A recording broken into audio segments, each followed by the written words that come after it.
જુઓ બાળકો, આજે આપણે એક સ્વચ્છતા અંગેનું એક નાનું એવું નાટક કરીશું. તેના માટે આપણે જઈશું ધોરણ 5B ના વર્ગમાં. તો ચાલો આપણે શાળામાં જઈએ, પહેલું દ્રશ્ય જોઈએ.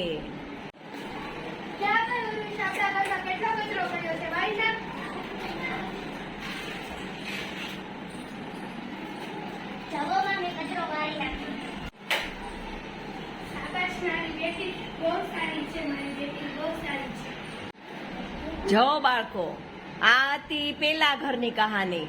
પણ એને શું કર્યું?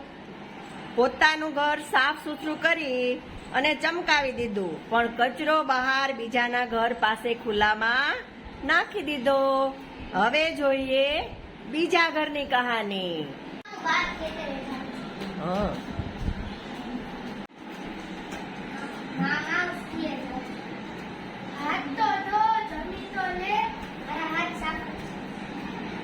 જુઓ બાળકો, આ હતી બીજા ઘરની કહાની. તે બાળક બહાર જાજરૂ જઈને આવે છે, સારી રીતે હાથ પગ પણ ધોતો નથી અને દોડીને શાળાએ જતો રહે છે. તો હવે જોઈએ આપણે ત્રીજા ઘરની કહાની.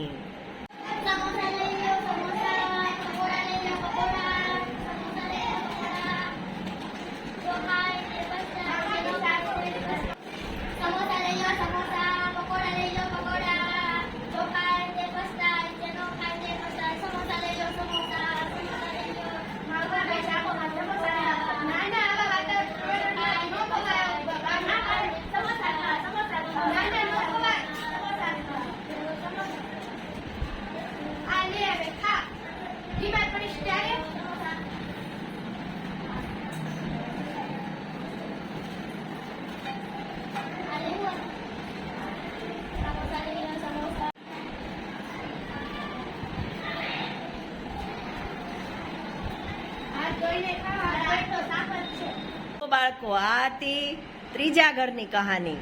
એ બાળકે ખુલ્લામાંનો ખોરાક ખાધો. ખુલ્લા હતા એ સમોસા પકોડા ખાધા, એ પણ હાથ ધોયા વગર. તો હવે આપણે જોઈએ એના પછીના ઘરની કહાની.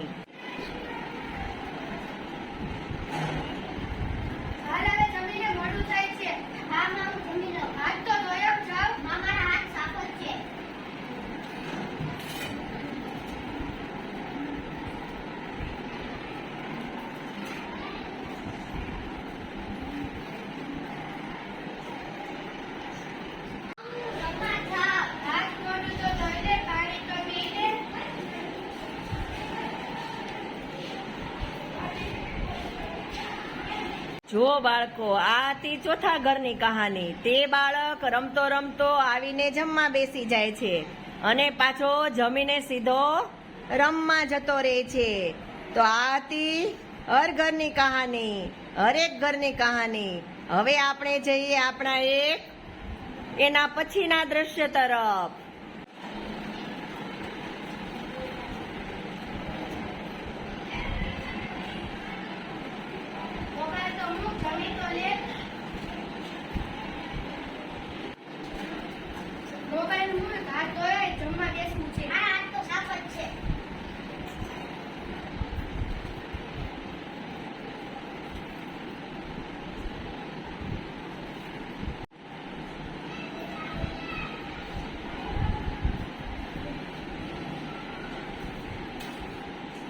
જુઓ બાળકો, આ હતી પાંચમા ઘરની કહાની.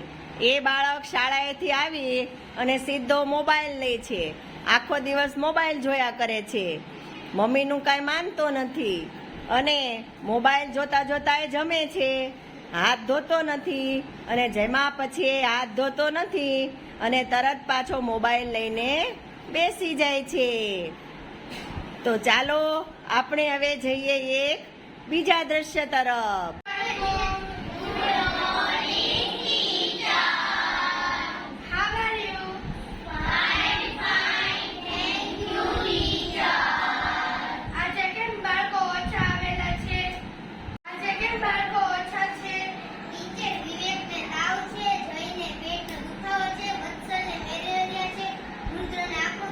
આ બધા બીમાર છે. કાંઈ વાંધો નહીં.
હવેનું દ્રશ્ય છે 4-5 દિવસ પછી.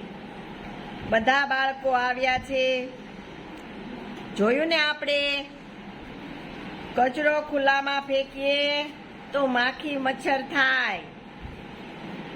આપણે જાજરૂ જઈએ, ખુલ્લામાં જઈએ તો આપણને મેલેરિયા જેવા રોગો થાય. તો આપણે જાજરૂ જઈને હાથ પગ ધોવા જોઈએ સાબુનથી. અને ત્યાર પછી આપણે ખુલ્લો ખોરાક ખાઈએ તો આપણને શું થાય? બીમાર પડી જઈએ. ખુલ્લો ખોરાક ખાવો જોઈએ નહીં, આપણને પેટના દર્દો થાય. ખુલ્લો અને વાસી ખોરાક ખાઈએ તો આપણને પેટમાં દુખે. એટલે ખુલ્લી અને બહારની વસ્તુ ખાવી જોઈએ નહીં. પેટ બગડે તો આપણે માંદા પડીએ. હાથ હંમેશા સાબુથી ધોઈ, આંગળા પણ ચોખ્ખા રાખી અને ઘસી ઘસીને ધોવા જોઈએ. મોબાઈલ બહુ વાપરવો જોઈએ નહીં. ચોખ્ખું પાણી આંખોમાં છાંટવું જોઈએ. બહારથી આવીને મોબાઈલનો ઉપયોગ કરેલો હોય તો પાણી આપણે આંખમાં છાંટવું જોઈએ, જેથી કરીને આંખું છે એ સ્વચ્છ રહે, ચોખ્ખી રહે. શરીરના દરેક અંગો કિંમતી છે, તેથી પોતાના શરીરની સ્વચ્છતાની કાળજી રાખવી જોઈએ. હવે ખ્યાલ આવ્યો ને બાળકો કે સ્વચ્છતા આપણા જીવનમાં કેમ જરૂરી છે? આ બધી વાતો આપણે બીજા બધાને કહીએ અને દરેક બાબત પણ જરૂરી છે. જેમ કે નખ નિયમતર કાપવા જોઈએ, આપણે રોજે દાંતની સફાઈ કરવા બ્રશ કરવું જોઈએ, વાળ છોકરાઓને વધી ગયા હોય તો નિયમિત કપાવવા જોઈએ, વાળ સાફ રાખવા જોઈએ, રોજે નાહવું જોઈએ, પીવાનું પાણી, ભોજન બધાય ઢાંકેલું રાખવું જોઈએ, ચોખ્ખું રાખવું જોઈએ. શાકભાજી આપણે અને ફળોને ચોખ્ખા પાણીથી ધોવા જોઈએ. સડેલા આપણે ખાવા જોઈએ નહીં. જો આપણે આવું બધું ધ્યાન ન રાખીએ તો આપણે માંદા પડી જઈએ ને. તો બધાને ખ્યાલ આવ્યો? ચોખ્ખાઈ રાખશો ને? આપણે હવે શું શીખ્યા? હાથ ધોઈએ કે સાબુ છે? હાથ ધોઈએ